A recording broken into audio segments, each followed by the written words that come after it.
I'm demoing the pecan cookie now. This cookie is super easy, but it's an interesting cookie because it's all made in the food processor. The next cookie I'll demo will be with a different machinery. It'll be the stand mixer. So our muffin had nothing, just 2 bowls. This one's food processor. And we're going to be using a different sweetener in each of the ones that I demo. So we first start with the pecans, 1½ cups. And we're using properly prepared pecans, and we've already been over soaking and drying them out. So this is a really great place to use already prepared pecans. First step, I'm grinding up the pecans. Now I add everything else. This is a sweetener I'm using today, cashew-coconut, which is just sugar cane that's been evaporated, nothing's been taken out. The flour I'm using is arrowroot powder. It's a really interesting flour for this. This cookie is so light. My salt,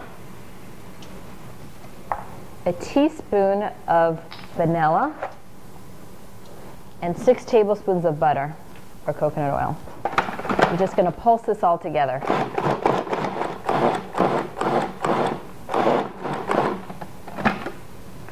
Perfect. I've transferred the mix to a bowl and I'm adding an egg white. You technically don't need an egg white, but it'll make the cookie foolproof and it will hold together so much easier. So either way, but I tend to favor putting in that egg white. Okay, it's ready to form. I'm using 2 spoons to dollop some of the batter on, and I'm giving enough room so that they could spread, because these cookies really do spread. So you don't want to turn it into a mono cookie. And then you take a fresh pecan half and plop it down right in the middle there. That'll flatten it just enough. These in a 300-degree oven. Now these make 33 cookies, so because I made them kind of small. One thing I want to say about the ovens, what's really important is that you have an oven thermometer going, because what your oven says on the outside and what it says on the inside may be very different. So really go by what the inside says. That's how you're going to have good baking. This was after 20 minutes of baking. I'm going to let them cool off before I take them off the tray.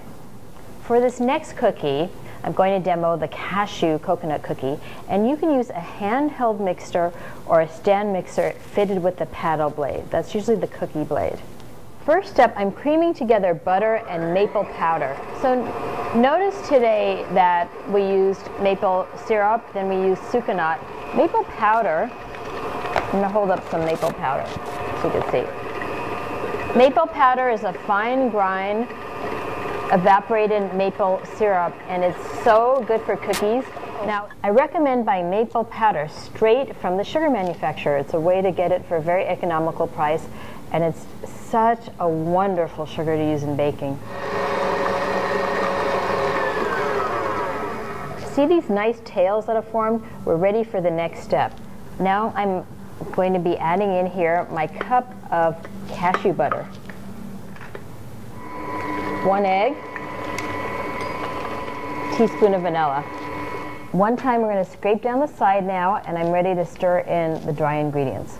As you can see, this is a super fast cookie to make, especially after you know it. I'm mixing my dry ingredients on the side.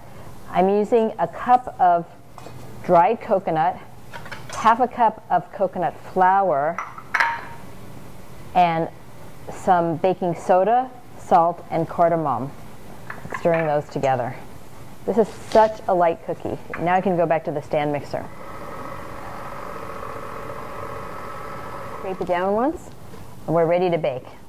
I'm just dropping these with 2 spoons into a little mound, and then we'll flatten them out with a fork. Now I'm taking a fork and just pressing down the cookie a little bit, and that'll flatten it just well enough, and the water keeps my fork from getting sticky. In they go, 325. There's about 40 cookies.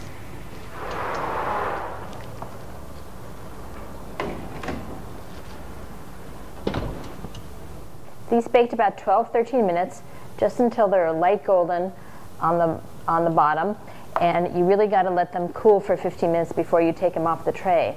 And then with all these gluten-free baked goods, they're best stored in cold storage. So the muffins store in the refrigerator, they store about a week to 10 days. The cookies you can store in the freezer really well. You can eat them right out of the freezer or let them come to room temperature for 15 minutes, but they store for a good while. So After a day, make sure they're stored in cold storage.